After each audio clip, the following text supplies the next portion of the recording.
लोकसभा में जारी अविश्वास प्रस्ताव पर चर्चा का आज दूसरा दिन।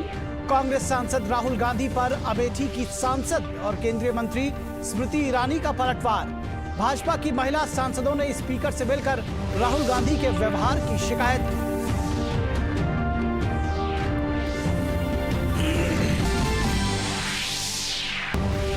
मॉनसून सत्र में संसद के दोनों सदनों में विपक्ष का हंगामा आज भी जारी।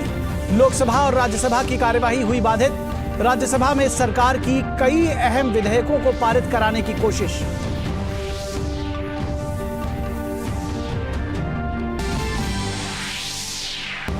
भारत छोड़ो आंदोलन की वर्षगांठ पर भाजपा का संसद भवन परिसर में प्रदर्शन।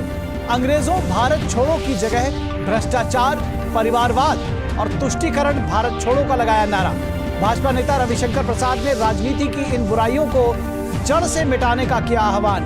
दोनों सदनों में भारत छोड़ो आंदोलन के नायकों को दी गई श्रद्धांजलि। आजादी का अमृत महोत्सव के तहत आज से मेरी माटी मेरा देश अभियान शुरू। अमर बलिदानियों की स्मृति में अनेक कार्यक्रमों का आयोजन। लाखों ग्राम पंचायतों में विशेष शिलालेख किए जाएंगे स्थापित। देश भर से लाए जाने वाले मिट्टी से भरे 7,500 कलश और पौधों को मिलाकर राष्ट्रीय समर स्मारक के पास बनाई जाएगी अमृत वाटिका। इसरो ने चंद्रयान 3 का दूसरी बार ऑर्बिट घटाया। चांद के और नजदीक पहुंचा चंद्रयान 3। 23 अगस्त को चंद्रमा की सतह पर सॉफ्ट लैंडिंग की होगी कोशिश।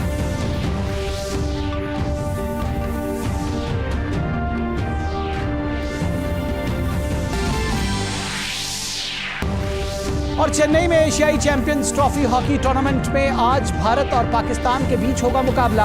भारत पहले ही सेमीफाइनल में कर चुका है प्रवेश। पाकिस्तान के सामने करो या मरो की स्थिति।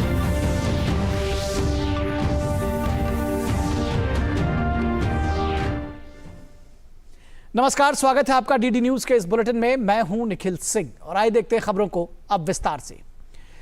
लोकसभा में आज लगातार दूसरे दिन अविश्वास प्रस्ताव पर बहस हो रही है। कांग्रेस नेता राहुल गांधी ने चर्चा में भाग लेते हुए केंद्र सरकार पर निशाना साधा। सरकार की तरफ से आज सबसे पहले केंद्रीय मंत्री और अमेठी की सांसद स्मृति ईरानी ने चर्चा में हिस्सा लिया।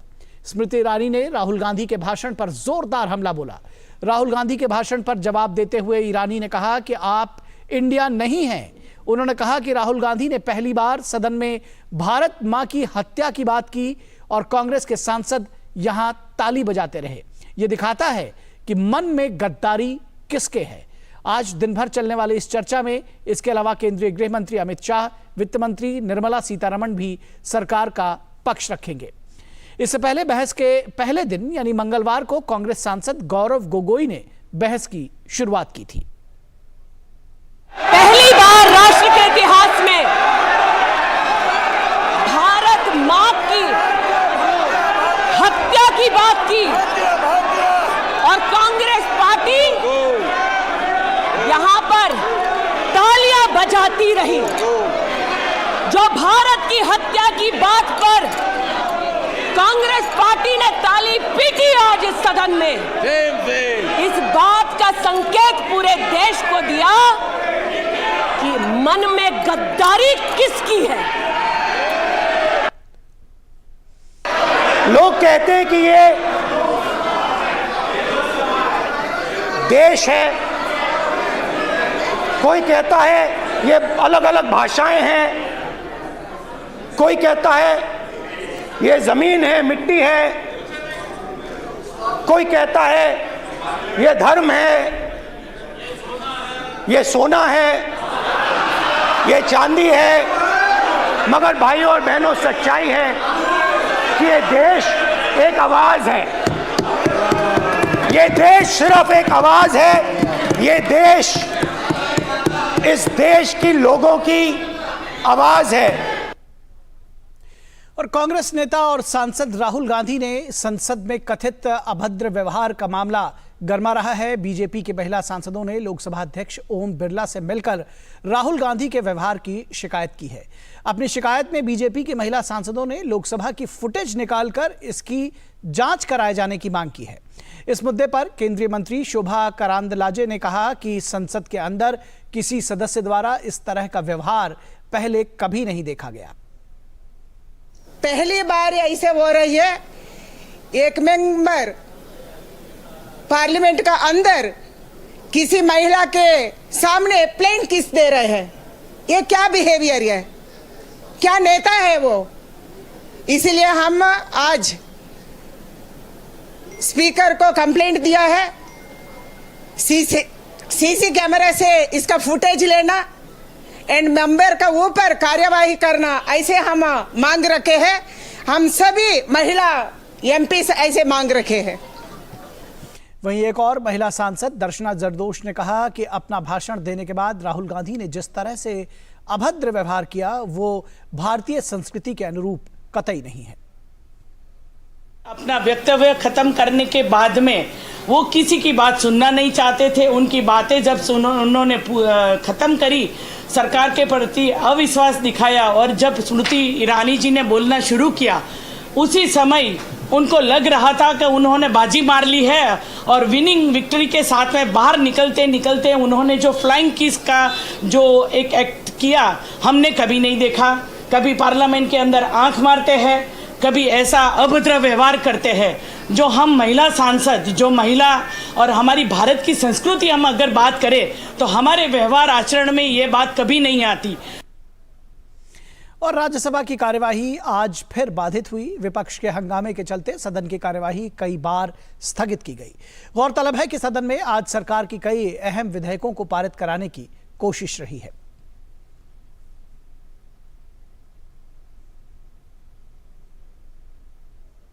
और लोकसभा जब शुरू हुई तो लोकसभा में विपक्ष का हंगामा देखते हुए सदन की कार्यवाही को 12 बजे तक के लिए स्थगित कर दिया गया था।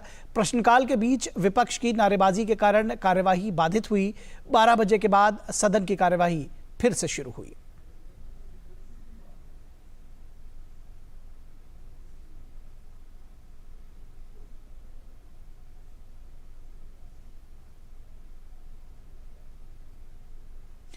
और लोकसभा में सदन के शुरुआत में ही भारत छोड़ो आंदोलन के स्वतंत्रता सेनानियों को श्रद्धांजलि दी गई। साथ ही जापान में आज ही के दिन गिराए गए परमाणु बम के पीड़ितों को भी याद किया गया।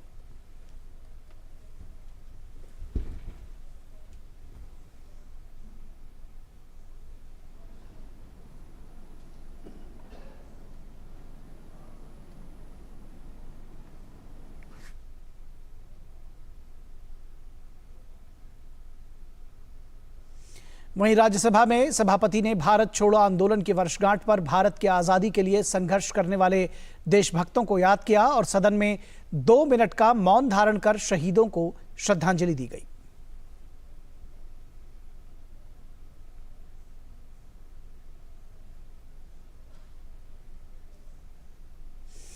और प्रधानमंत्री नरेंद्र मोदी ने भारत छोड़ो आंदोलन में भाग लेने वाले सभी महान विभूतियों को श्रद्धांजलि अर्पित की और उन्होंने ट्वीट किया। उन्होंने लिखा कि भारत छोड़ो आंदोलन में भाग लेने वाले महान लोगों को श्रद्धांजलि।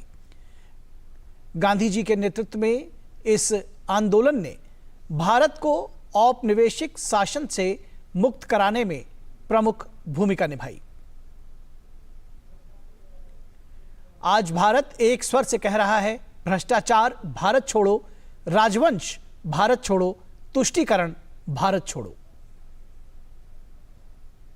भारत छोड़ो आंदोलन 9 अगस्त की तारीख भारत के सबसे बड़े आंदोलनों की साक्षी रही है। 9 अगस्त को ही पूज्य बापू के नेतृत्व में क्विट इंडिया मूवमेंट यानी इंडिया छोड़ो आंदोलन शुरू हुआ था। पूज्य बापू ने अंग्रेजों को साफ साफ कह दिया था, क्विट इंडिया। इसके कुछ ही समय बाद देश में ऐसा एक जागरण का माहौल बन गया, एक चेतना जग गई। आखिरकार अंग्रेजों को इंडिया छोड़ना ही पड़ा। आज हमें पूज्य बापू के आशीर्वाद से उसी इच्छा शक्ति को समय की मांग है, हमें आगे बढ़ाना ही। आज हमारे सामने विकसित भारत निर्माण का स्वप्न है, संकल्प है। इस संकल्प के सामने कुछ बुराइयां रोड़ा बनी हुई है। इसलिए आज भारत एक सुर में इन बुराइयों को कह रहा है, क्विट इंडिया। आज भारत कह रहा है, करप्शन क्विट इंडिया, यानी भ्रष्टाचार इंडिया छोड़ो। आज भारत कह रहा है, डायनेस्टी क्विट इंडिया, यानी परिवारवाद इंडिया छोड़ो। आज भारत कह रहा है, अपीजमेंट क्विट इंडिया, यानी तुष्टीकरण इंडिया छोड़ो। और भारत छोड़ो आंदोलन को याद करते हुए भाजपा सांसदों ने संसद परिसर में प्रदर्शन किया। सांसदों द्वारा भ्रष्टाचार भारत छोड़ो, वंशवाद भारत छोड़ो और तुष्टीकरण भारत छोड़ो के नारे लगाए गए। कल बीजेपी संसदीय दल की बैठक में पीएम मोदी ने सांसदों को निर्देश दिया था कि पार्टी के सभी सांसद भ्रष्टाचार, परिवारवाद और तुष्टीकरण की राजनीति भारत छोड़ो अभियान चलाएं। ही के दिन महात्मा गांधी ने अंग्रेजों के खिलाफ भारत छोड़ो आंदोलन की शुरुआत की थी। ये लोग यहाँ पर एक तरीके से प्रदर्शन कर रहे हैं और इस बात को कह रहे हैं कि जिस तरीके से भारत छोड़ो आंदोलन की शुरुआत हुई थी, अब परिवारवाद छोड़ो, तुष्टीकरण क्विट इंडिया, भ्रष्टाचार छोड़ो, परिवारवाद छोड़ो, भ्रष्टाचार तुष्टीकरण वंशवाद को छोड़ो। इस तरह की जो है भारतीय जनता पार्टी के तमाम सांसद आज संसद परिसर में गांधी मूर्ति के बिल्कुल नीचे आकर यहां पर प्रदर्शन कर रहे हैं और पूरे विपक्ष को एक तरीके से नसीहत देते हुए नजर आ रहे हैं कि अब भारत की राजनीति में भ्रष्टाचार खत्म होना चाहिए, वंशवाद खत्म होना चाहिए, तुष्टीकरण की राजनीति खत्म होनी चाहिए। और मेरे कैमरामैन विनय तिवारी आपको दिखाएंगे कि जितने भी वरिष्ठ सांसद हैं भारतीय जनता पार्टी के, चाहे उसमें निशिकांत दुबे हों, चाहे इसमें हरिकांत अहलूवालिया हों, जितने भी लोग हैं, आपको यहाँ पर देखिए, यहाँ पर आपको तस्वीरों के माध्यम से दिखाई दे रहा है कि किस तरीके से ये लोग कह रहे हैं कि डायनेस्टिक पॉलिटिक्स क्विट इंडिया, तुष्टीकरण छोड़ो इंडिया, परिवारवाद छोड़ो इंडिया। कुल मिलाकर जिस तरीके से एक नई राजनीति की शुरुआत प्रधानमंत्री ने की है, जिसमें भ्रष्टाचार ना हो, जिसके अंदर परिवारवाद ना हो, वंशवाद ना हो, उसी को आज ही के दिन इस बात का एक ये सांकेतिक प्रदर्शन करते हुए इस बात को देश की जनता के सामने भारतीय जनता पार्टी के लोग रख रहे हैं। मेरे कैमरामैन विनय तिवारी के साथ अनुज यादव, डीडी न्यूज, संसद। और भारत छोड़ो आंदोलन को याद करते हुए भाजपा सांसदों ने संसद परिसर में प्रदर्शन किया। इस मौके पर भाजपा सांसद निशिकांत दुबे ने कहा कि इन 75 वर्षों में कांग्रेस और उनके समर्थन वाली पार्टियों ने देश को 3 चीजें दी जो देश को दीमक की तरह खा रही हैं। एक है वंशवाद, दूसरा है भ्रष्टाचार और तीसरा है तुष्टीकरण। 75 साल में कांग्रेस ने और कांग्रेस समर्थित जो पार्टियां हैं, जो अपोजिशन अपने आप को कहती हैं, उन्होंने 3 चीज ऐसा दिया जो दीमक की तरह इस देश को खा रहा है। वो एक है परिवारवाद। यदि राजीव गांधी की डेथ हो जाएगी तो राहुल गांधी बनेंगे, राहुल गांधी का खत्म हो जाएगा तो प्रियंका गांधी बनेंगे, प्रियंका गांधी का हो जाएगा खत्म, उसके बच्चे बनेंगे। उसी तरह चाहे कोई भी पार्टी है, आरजेडी है, डीएमके है, इस तरह की जो परिवारवादी पार्टियां हैं, उनके खिलाफ माहौल बनाने का हो गया है, क्योंकि ये लोकतंत्र जो है आम लोगों के लिए है, गरीबों के लिए है, गरीबों के बच्चे नहीं आ पा रहे हैं। आज आगे भाजपा सांसद रवि किशन ने भी विपक्ष पर हमला करते हुए कहा कि 65 साल इन लोगों का शासन रहा, उनमें सारे वंशवादी रहे, परिवारवादी रहे, हमें भी भ्रमित करते रहे। लेकिन जब प्रधानमंत्री मोदी आए 2014 के बाद पता चला कि हजारों लाखों करोड़ों रुपए गायब हो जाते थे। आज समस्त भाजपा और पूरा भारत ये कह रहा है, हे घमंडिया भारत छोड़ो। 65 साल इन लोगों का शासन रहा, उसमें सारे वंशवादी रहे, परिवारवादी रहे, हम लोगों को भी भ्रमित करते रहे कि भाई यही लोग देश चला पाएंगे। लेकिन जब सच्चाई यशस्वी प्रधानमंत्री मोदी जी आए 2014 के बाद पता चला कि देश का हजारों लाखों करोड़ रुपया गायब हो जाता था। आज समस्त भाजपा और पूरा भारत ये कह रहा है कि क्विट इंडिया, छोड़ो इंडिया, ए घमंडिया छोड़ो इंडिया। वहीं राज्य मंत्री जनरल वीके सिंह ने कहा कि आजादी के बाद कई चीजें सही नहीं हुई और भ्रष्टाचार, तुष्टीकरण और वोट बैंक पॉलिटिक्स और वंशवाद का कलंक लगा। 1947 में हम लोग आजाद हुए, उसके लिए 1942 के अंदर आज के दिन क्विट इंडिया मूवमेंट शुरू की गांधी जी ने। लेकिन आजादी के बाद कई चीजें जो सही रूप में एक हमको आजादी मिलनी चाहिए थी, वो कहीं ना कहीं उसके ऊपर एक कलंक लगा।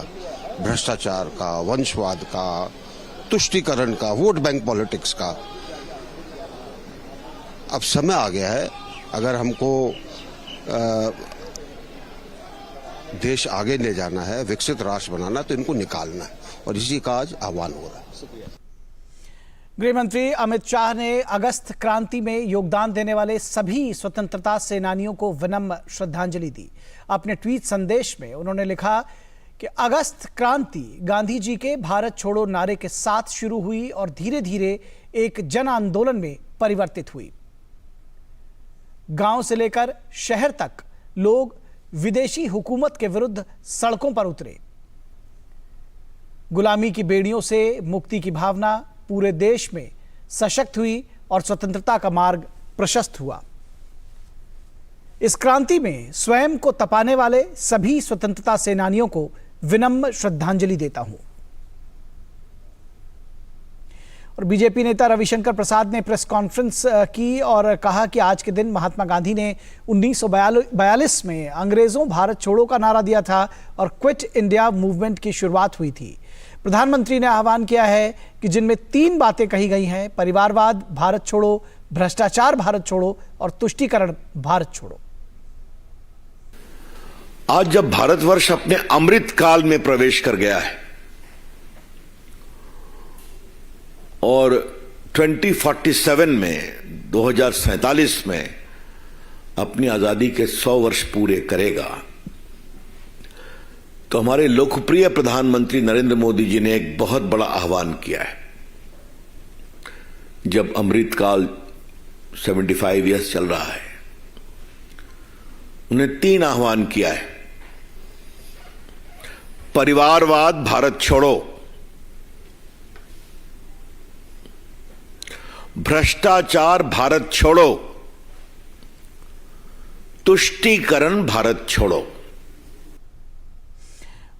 आगे उन्होंने कहा कि अगर देश के लोकतांत्रिक अस्तित्व को बचाना है तो इन तीनों को भारत छोड़ना होगा।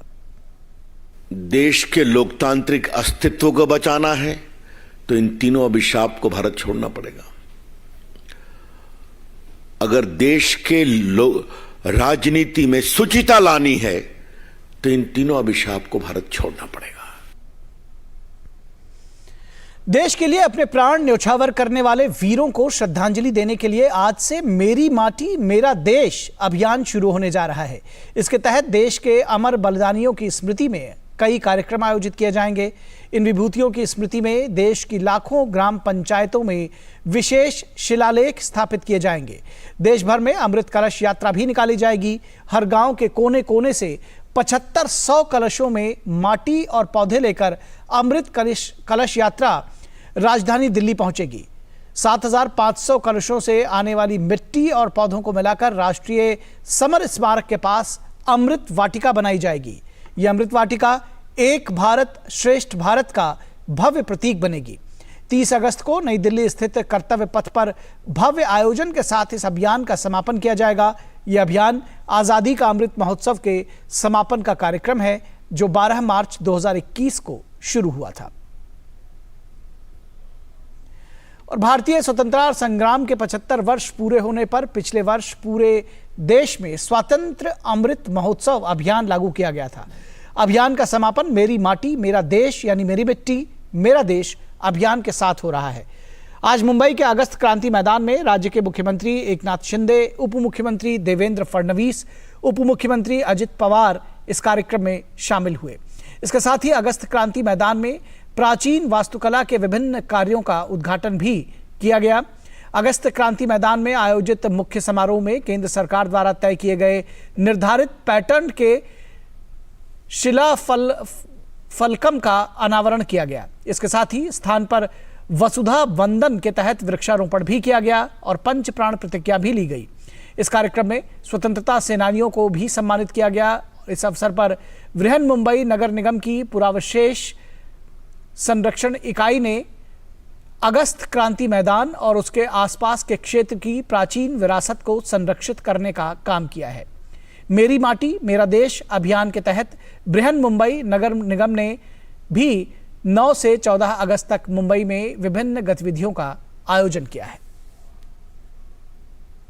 और गुजरात के सूरत में श्री स्वामी नारायण गुरुकुल विद्यालय के छात्रों ने मेरी माटी मेरा देश अभियान को लेकर खासा उत्साह दिखाया है।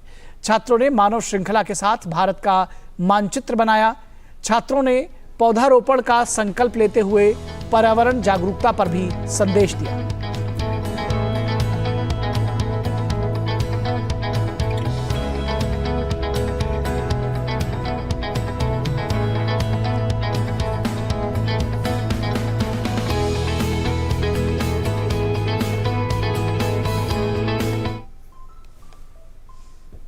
और आज विश्व आदिवासी दिवस है। हर साल 9 अगस्त को यह दिन मनाया जाता है। ये दिन आदिवासियों को उनके अधिकारों के बारे में जागरूक करने और उनके मुद्दों के प्रति जागरूक करने का दिन है। और सबसे अहम बात यह है कि आज का दिन आदिवासी नेताओं के योगदान को भी याद करने का दिन है।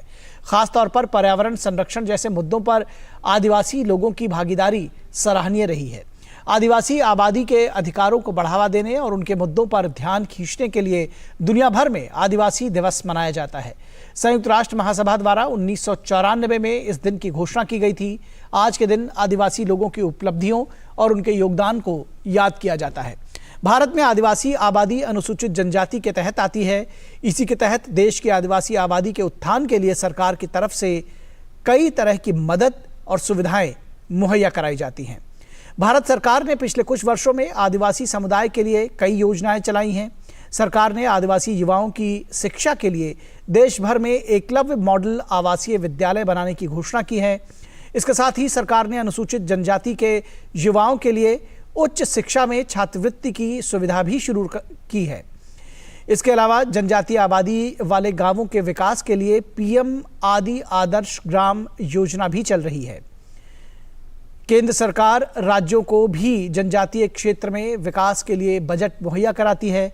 सरकार की तरफ से प्रधानमंत्री जनजातीय विकास मिशन जैसी योजनाओं पर भी काम हुआ है। इसके साथ ही सरकार द्वारा आदिवासी इलाकों में पंचायती राज व्यवस्था को मजबूत करने पर भी काम चल रहा है। सरकार की तरफ से जनजातीय समुदाय के उत्थान के लिए देश भर में और भी अनेकों योजनाओं पर लगातार काम हो रहा है। और अब एक नजर G20 से जुड़ी खबरों पर। भारत की अध्यक्षता के तहत G20 भ्रष्टाचार विरोधी कार्य समूह की तीसरी बैठक आज कोलकाता में शुरू हुई। बैठक में सदस्य देशों और आमंत्रित देशों के और उसके साथ ही कानून प्रवर्तन एजेंसियां, ऑडिट एजेंसियों से लेकर कई संगठनों के 154 प्रतिनिधि हिस्सा ले रहे हैं। एंटी करप्शन वर्किंग ग्रुप की बैठक की अध्यक्षता DOPT के अतिरिक्त निदेशक राहुल सिंह ने की। बैठक की सह अध्यक्षता इटली के जियोवानी टार्टागेला पोलिलिनी द्वारा की जा रही है। बैठक में संपत्ति की वसूली, भगोड़े धन अपराधियों के खिलाफ कदम, निर्वासन और कानून प्रवर्तन एजेंसियों के साथ जानकारी साझा करने जैसे कई मुद्दों से संबंधित मसौदा दस्तावेजों पर चर्चा की जा रही है।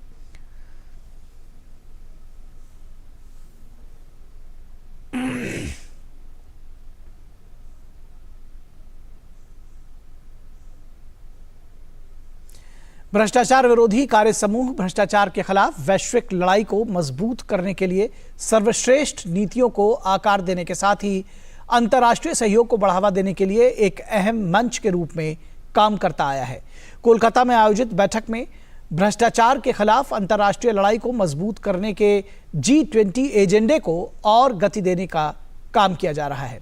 इस बैठक के बाद 12 अगस्त को भ्रष्टाचार निरोधक मंत्री स्तरीय बैठक होगी। और भारत की G20 अध्यक्षता के तहत दिल्ली रिसर्च इम्प्लीमेंटेशन और इनोवेशन यानी DRII की ओर से आयोजित G20 CSAR के एक अन्य कार्यक्रम का आयोजन मंगलवार को राजधानी दिल्ली में किया गया। इस दौरान कार्यक्रम के उद्घाटन सत्र को OPSA की वैज्ञानिक सचिव डॉक्टर परविंदर मैनी ने संबोधित किया। अपने उद्घाटन संबोधन में डॉक्टर परविंदर मैनी ने जलवायु परिवर्तन से निपटने के लिए आवश्यक नीतिगत उपायों के बारे में बात की। सफदरजंग अस्पताल देश का पहला ऐसा बड़ा अस्पताल बना है जहां ऐसे नवजात बच्चों को मां के साथ इलाज के लिए NSIU में की सुविधा मिल रही है जिसका जन्म किसी दूसरे अस्पताल में हुआ है। अभी तक सफदरजंग अस्पताल में ही पैदा होने वाले नवजात के लिए मां के साथ NICU की सुविधा थी। शुरुआत 15 बेड के साथ की गई है। शोध में यह पता चला है कि ऐसा करने से नवजात बच्चों के मृत्यु दर में भी कमी आती है। सफदरजंग अस्पताल का ये NICU उन नवजात बच्चों के लिए वरदान साबित हो रहा है जिनका जन्म दूसरे अस्पताल में हुआ है। दूसरे अस्पताल में जन्मे बच्चे अब अपनी मां के साथ इन NICU में रह सकेंगे। सफदरजंग अस्पताल देश का पहला ऐसा अस्पताल बना है जहां नवजात बच्चे NICU में अपनी मां के साथ रह सकेंगे। अभी इस तरह के 15 बेड की सुविधा प्रदान की गई है। 2016 में जो एक ट्रायल हुई थी उसमें ये पता लगा था कि जब माँ बच्चे के साथ रहती है, जो बहुत बीमार बच्चे होते हैं ICU में, जो कम वज़न वाले होते हैं या समय से पहले जिनका जन्म हो जाता है, उन सब बच्चों के लिए जब माँ साथ में रहती है तो उसका आउटकम बहुत अच्छा निकला था। उसमें जो बच्चों में प्रॉब्लम, जो हाइपोथर्मिया, जो ठंडे हो जाते हैं, इन्फेक्शन रेट और जो उसमें मोर्टेलिटी थी, जो उनकी मृत्यु थी, वो संख्या में काफ़ी कमी पाई गई थी। दरअसल अभी तक देश भर के कई अस्पतालों में नवजात को संक्रमण से बचाने के लिए मां को उससे दूर रखा जाता था, लेकिन सफदरजंग अस्पताल के एक शोध में ये बात सामने आई है कि अगर NICU में नवजात के साथ मां को रहने दिया जाए और यदि वे अपने बच्चे को अपने साथ रखे तो गंभीर नवजात बच्चों की मृत्यु दर में कमी पाई गई है। NICU में कंगारू मदद केयर की भी सुविधा है। तो एक तो बच्चे को जल्दी दूध मिलना शुरू हो जाता है और दूध हम सब जानते हैं, माँ का दूध जो है बच्चे को में इन्फेक्शन भी कम करता है और मृत्यु दर भी कम करता है। और दूसरा, बच्चे को माँ से दूध भी जल्दी मिलने लग जाता है और लगातार मिलता रहता है। दूसरा, माँ बहुत लंबे समय तक कंगारू मदर केयर कर सकती है क्योंकि वो अंदर ही रह रही है। तो अंदर रहने की वजह से, और कंगारू मदर केयर जैसे मैडम ने बताया कि स्टडी ने बताया कि अगर बीमार बच्चों में कंगारू मदर केयर करें तो 25% मॉर्टेलिटी या मृत्यु दर कम हो जाती है। इसके अलावा वही क्रॉस इन्फेक्शन कम हो जाता है। अब एक ही माँ है जो अपने बच्चे को दूध पिला रही है, दूसरे बच्चे को वो नहीं छू रही है, तो छूने से जो क्रॉस इन्फेक्शन है वो भी कम हो जाता है। माँ बच्चे की बॉन्डिंग बढ़ जाती है। माँ को हमने देखा उनका स्ट्रेस लेवल भी कम हो जाता है। यही नहीं, NICU में नवजात बच्चे के साथ साथ मां को भी प्रसूति रोग विशेषज्ञ की देखभाल की सुविधा उपलब्ध कराई जाती है। साथ ही किसी तरह का संक्रमण न हो इसके लिए अलग से शौचालय और साफ सफाई का खास ख्याल रखा जाता है। सफदरजंग अस्पताल का ये प्रयोग अब देश के दूसरे अस्पतालों में भी लाने की तैयारी चल रही है। जाहिर है ये पहल शिशु मृत्यु दर को कमी लाने में मददगार साबित होगी। Nitendra Singh, DD news, Delhi. तो इस समाचार बुलेटिन में बस इतना ही। हमारी पूरी टीम को दीजिए इजाजत। नमस्कार।